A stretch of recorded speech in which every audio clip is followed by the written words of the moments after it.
It's funny to think that anybody may potentially place insurance fraud on your head, like a life insurance scam.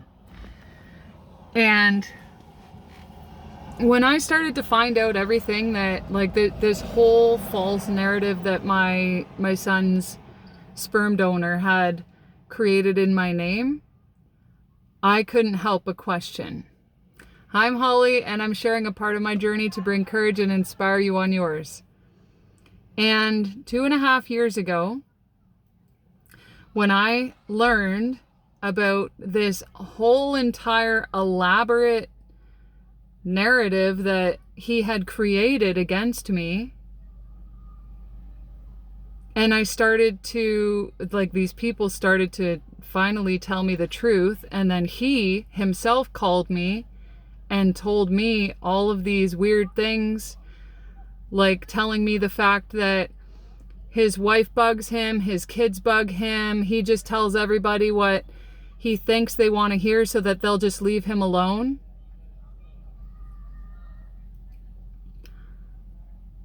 And then to find out that the woman that he was seeing had recently became a private investigator for a federal fraud company with a fake account in my location online. To find out all these things, how could I not question on whether there was a insurance scam against my name? She works for a federal insurance fraud company. And what better people for him to connect with other than people who are within the system and have those capabilities of tracking and tracing people for different reasons. And so I went into an insurance company and asked them about it. And I said, how can I find out if there's a life insurance policy in my name? 222. And she's like, do you have one? I was like, no, but this is what I just found out. How can I find out if there's a policy in my name created by anybody? And she said that they can only see those that are created within their company. And the crazy thing is that this lady that I was speaking to, she had the same very, very similar thing happen to her. And there was a policy in her name. And she almost was the one who got in trouble because everything was being done against her prior to her finding out and prior to her being the one to file a report, a police report. And she told me, she's like, protect your ass and you file a report, whether anything comes of it or not. At least put a report in there so that you, 333, so that you know and the system knows that there is a potential for danger against your life. And I'm like, at this point, I didn't even trust the system at all. I hadn't trusted the system for a very long time. There was no reason shown to me why I should trust the majority of it. Now, I'm not saying that all of it is bad, because I have met very, very nice and compassionate and stable police officers who really want to serve and protect. So they're not all bad. The system itself in its entirety is bad. And so I didn't want to file a report.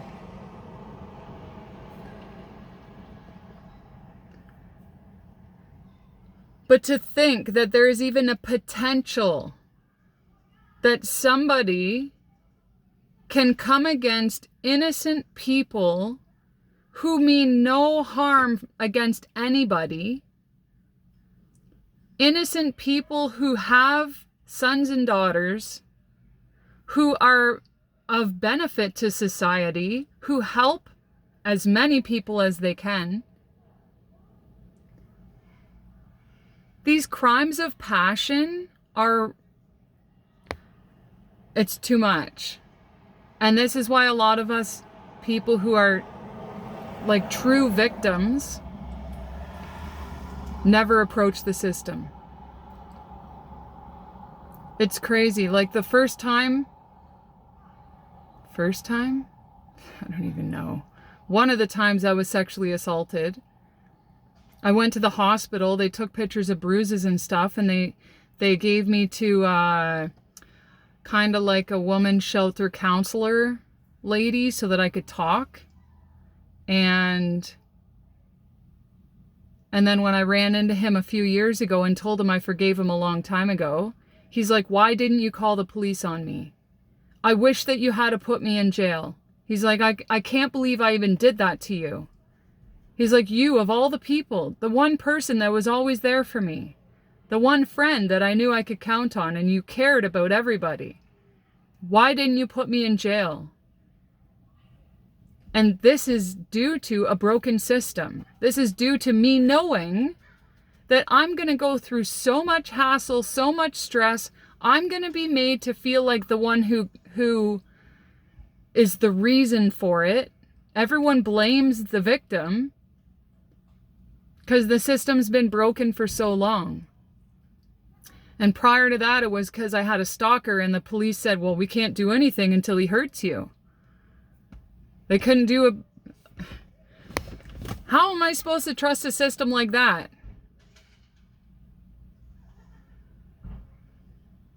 So, if you've been through anything like what I've been through, or worse, there's other people that are like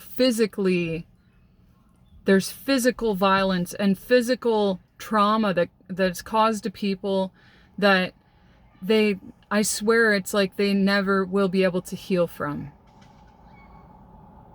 They've been beaten and bruised so badly that they don't even want to be here anymore.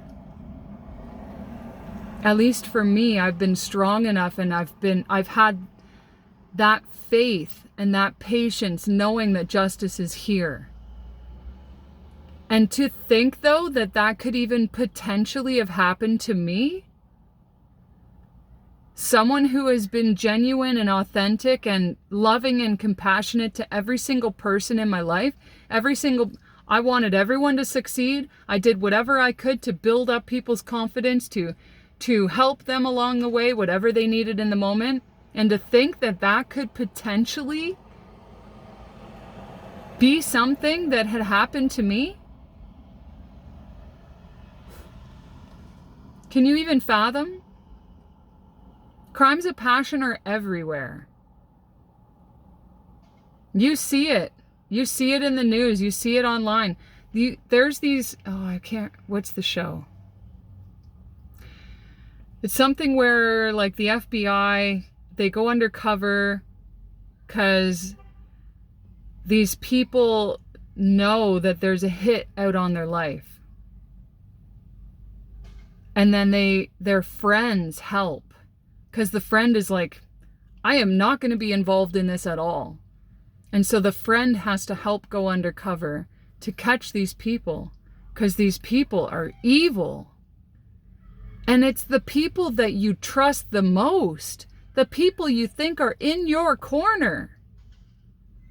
They're the ones that end up causing harm. I try and explain to my son because we hear about shootings and like people dying and stuff, and you just hear it randomly on the radio or whatever. And I say to him, I said, those things don't randomly happen. They're set up. Those people know each other. It is very rare that you ever hear of something happening unless it's a sexual assault. Sometimes that's people you know, and sometimes it's random people walking down the street. That's the one thing that you could potentially hear about, or like a store robbery or something. But the majority of the time, it's someone in your corner, you believe is in your corner.